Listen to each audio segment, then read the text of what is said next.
Hello, and welcome to another episode of The Chosen Scoop. I'm Jim Luff for Chosen Payments. Joining me today is my friend, Christina Zanone. She is with Beau Wine Tours in Napa. We're going to talk all things wine in just a few minutes. But before I get too far, she is the Assistant General Manager and Director of Affiliate Relations at Beau Wine Tours and Limousine Services located in Napa. Welcome, Christina. Hi, Jen. Thank you.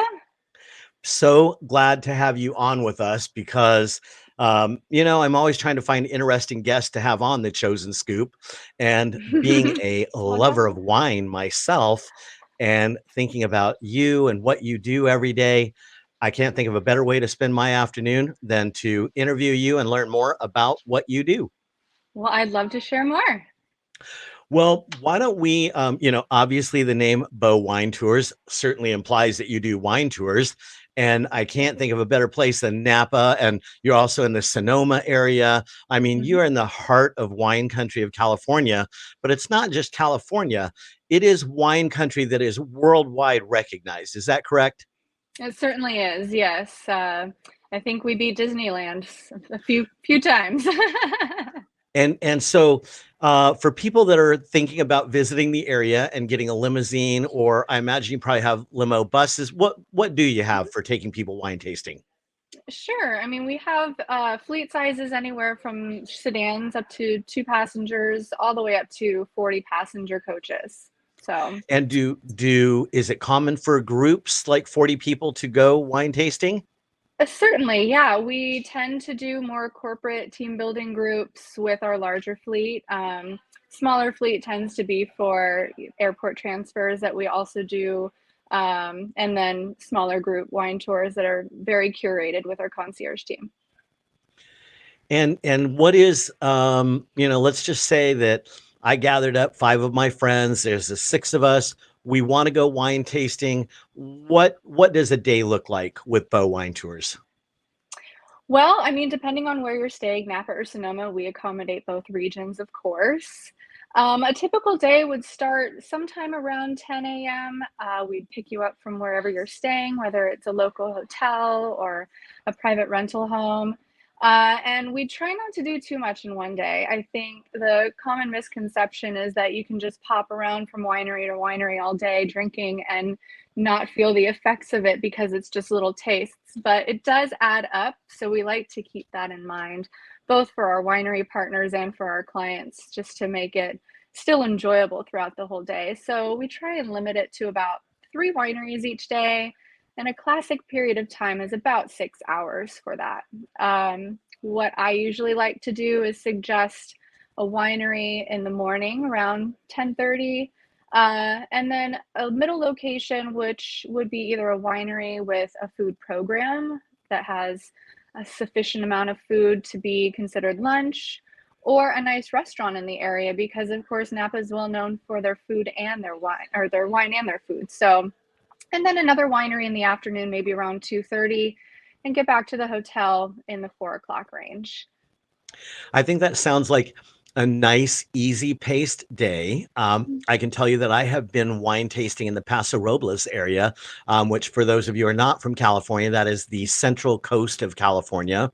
And I'm kind of embarrassed to admit I hit five in one day. And let me tell you, Bless your folks, heart. after you do five in one day, you you by the fifth winery, you are not able to appreciate the quality of wine. I'm telling you that right now. There Um, is that palate fatigue term for a reason. I've never heard that before, but yeah, Mhm. I suppose. Well, let's just be honest. After being at five wineries and drinking little sips of wine all day long, my brain just does not function anymore. So anything you serve me at the fifth winery, I'm probably going to think is delicious, the best wine on earth. I should probably buy a case of it right now while I'm here and all. Speaking of that, do when people book through you, do they get any kind of discount on wine purchases during the day? Is that any arrangement you have with the wineries? Not necessarily. We do have some special winery relationships. There are some wineries that discount tasting fees, or we have some very small relationships with some higher end wineries that do sort of comp tastings and expectation of a purchase, um, but not necessarily discounts on purchases. Oftentimes, purchases at wineries will sometimes waive the tasting fee, but it really is dependent upon the wineries' rules and regulations. And you talked a little bit about relationships with the wineries. Mm-hmm. Are these, um, I imagine you probably cultivate relationships with the wineries. Would that be correct? Oh, I lost you for a minute, but I'm you're still back. here. Are you here? Uh-huh. I'm All here. right. So are you cultivating relationships with wineries? We are. We're often fine tuning, building our relationships with wineries and hotels alike. And through these relationships, and you can probably tell, like I'm thinking about coming up there and booking your company for a wine tour. So, do you have any VIP hookups that you can get me that are different than what somebody could get on their own? I don't Yeah, even know what that absolutely. means. I don't know Well, what and of V. course. I just want to be a VIP.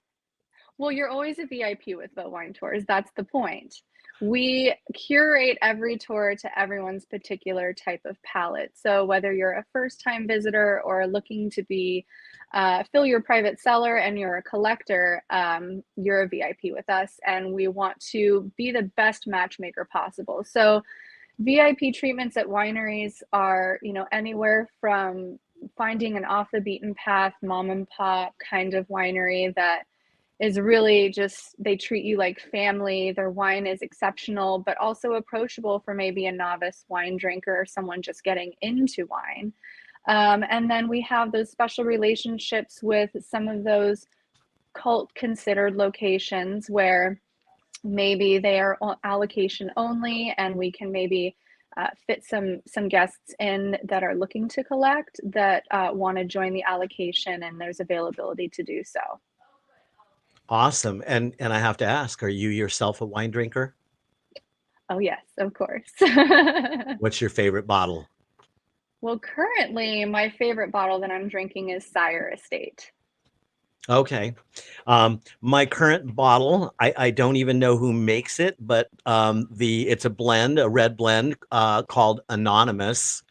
And Mm, I don't know if you've heard of it, but I went to a steakhouse, and the owner of the steakhouse, one of his employees had told me earlier in the day that the owner, was really liking this wine and that I should ask for it, try it out. So I asked for it at the table, and the food server said, "Oh, we don't carry that here." And I said, "Are you sure? You might want to go check with the bartender." So she came back and said, "Oh, apparently we do carry that. I've never heard of it." I said, "Well, I'm going to let you know that your owner, this is his favorite bottle right now. So if he comes in tomorrow night, you might not want to tell him we don't carry that here." Yes. And honestly, like, I enjoyed that wine so much that night on one bottle that I was trying, that I went home and ordered a case. Now, again, one Mm, bottle might have turned into to 3 or 4. So when I got that's home, fine.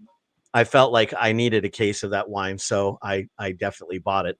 And your husband, let's talk about him. Her husband's Sure. name is Michael, also a friend of mine.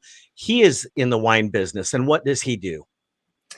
So currently, Mike has a history in the wine business, formerly working in acquisitions and purchasing private collectors' cellars, and then moving into the sales with Bounty Hunter. Now he's currently owning his own business. He's a consultant, and he helps with groups and events in the Valley with a restaurant, and also sells with Sire Estate. Ah, I see the plug. Okay. So, I just like when you hear his job and your job and you live in wine country, it just sounds like you're living the dream. I Yeah, mean, just every day is a party, every day you drink wine. That's what I want to believe about you. That every day you're drinking wine. pretty close. All right. So, let's talk about the history of Beau Wine Tours. How long has it been Sure. around? Who started it? When did it start? Give me the details. So it's been in business for over 25 years now. It originated in closer to the Bay Area, San Francisco Bay Area, over in Marin County. Um, Tom Buck, the president and CEO of Beau Wine Tours. He ended up purchasing his partner's portion of the company and then moving it into wine country. And as he moved it over, he's sort of stepped a little bit further away from corporate business, not entirely, obviously, but definitely getting into more retail style business and focusing on wine tours. He had a real interest in getting into the wine industry and using the wine tour business to eventually become the vintner that he is today. And in thinking about that, you mentioned, that he got away from corporate slightly.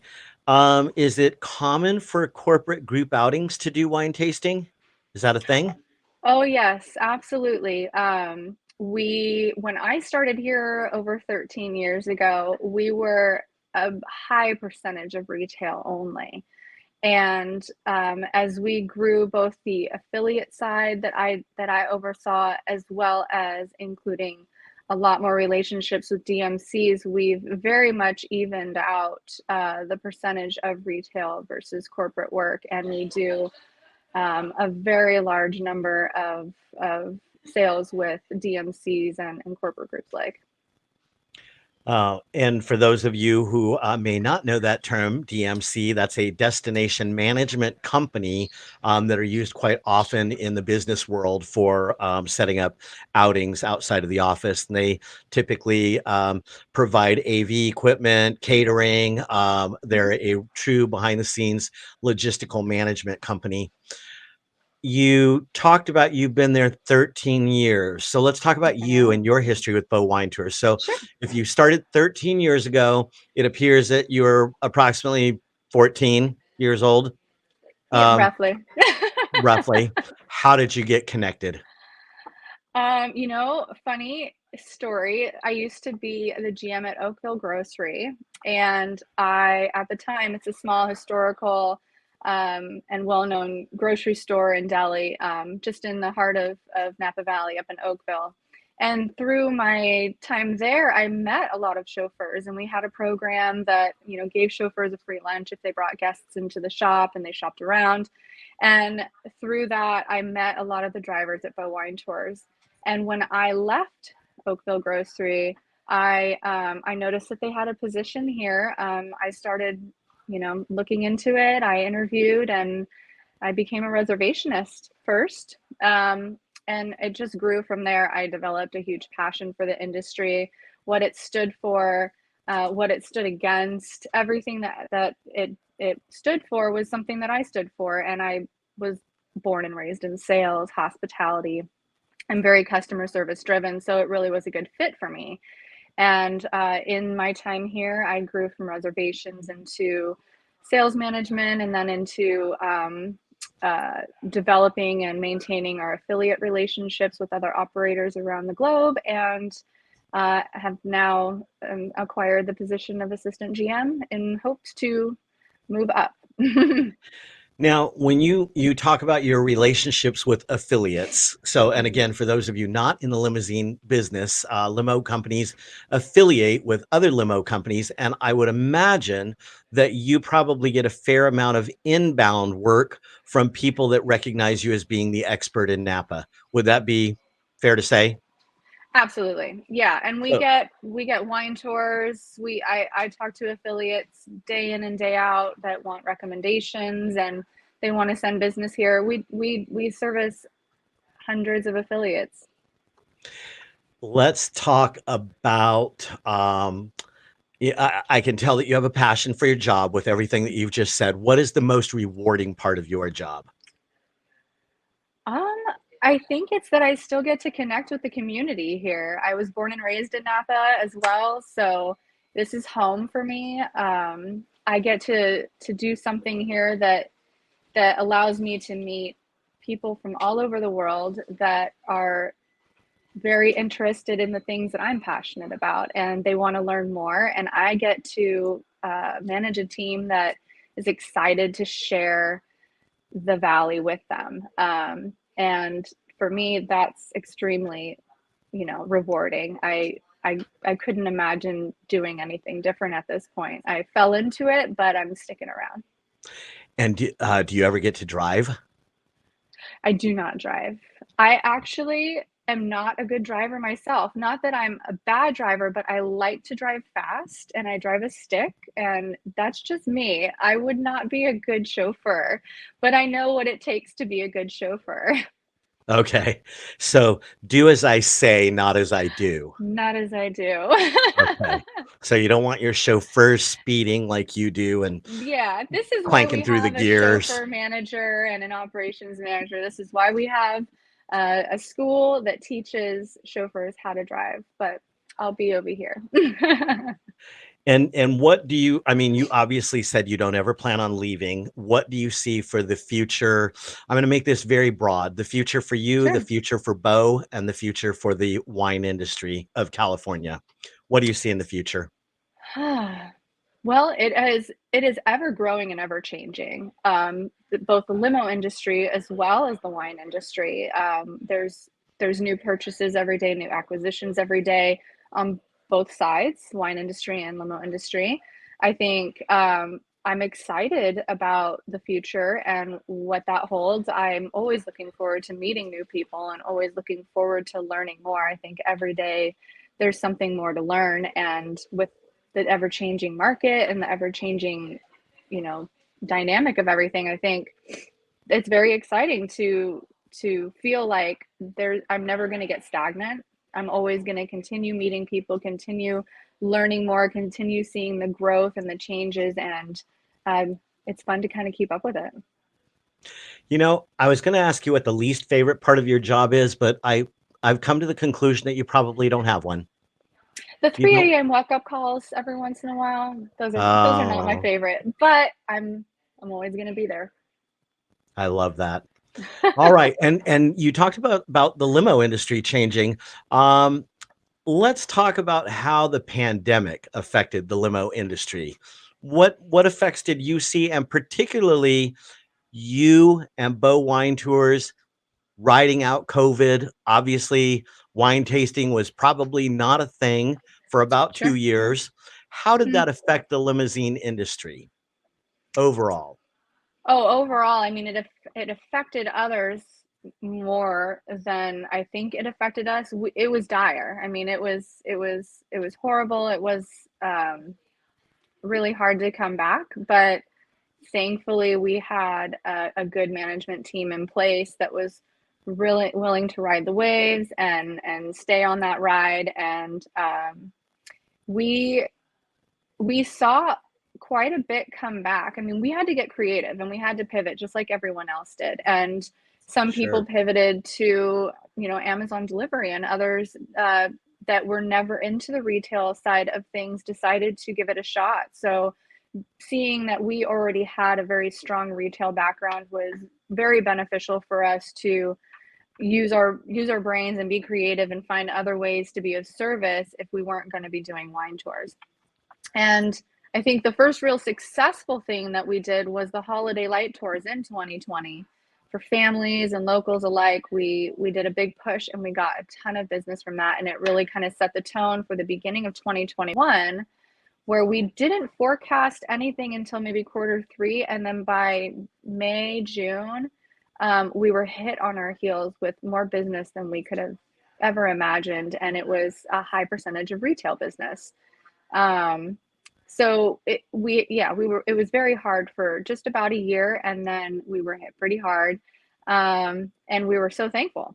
So, and now here we are, in 2022, record numbers on months. We're half the fleet, but still going strong. And the team is back, the drivers are back. We have a full staff. We have everything that we need to successfully continue this trend of moving forward with a high volume of business. Yeah. Well, I'm glad to hear that you came back. I have heard from several other limo operators that they had to scale back, and in some cases, um, you saw competing limo companies sharing equipment, Hmm. which was unheard of in the past. But I think that it was a matter of survival that people within the limousine industry realized if we don't band together, there won't be an industry. And Yeah. I'm so happy to see so many people survived and especially my friends at Beau Wine Tours. I love that. As we wrap it up here, is there anything else that I haven't spoken about that you'd like to share before we say goodbye? Gosh, I mean, it's been fun. I would say if anyone's new to wine or not and has a long history with the love for wine and food, I am available to help you curate your best wine tour. I love it. We've been talking with my friend Christine Zanone with Beau Wine Tours in Napa, California. If you're heading to Napa, be sure to look them up and book them. They'll take great care of you, and I'll be calling you myself to get that VIP experience. Oh, Thank you I so got much for you. joining us, Christina. Thanks, Jim.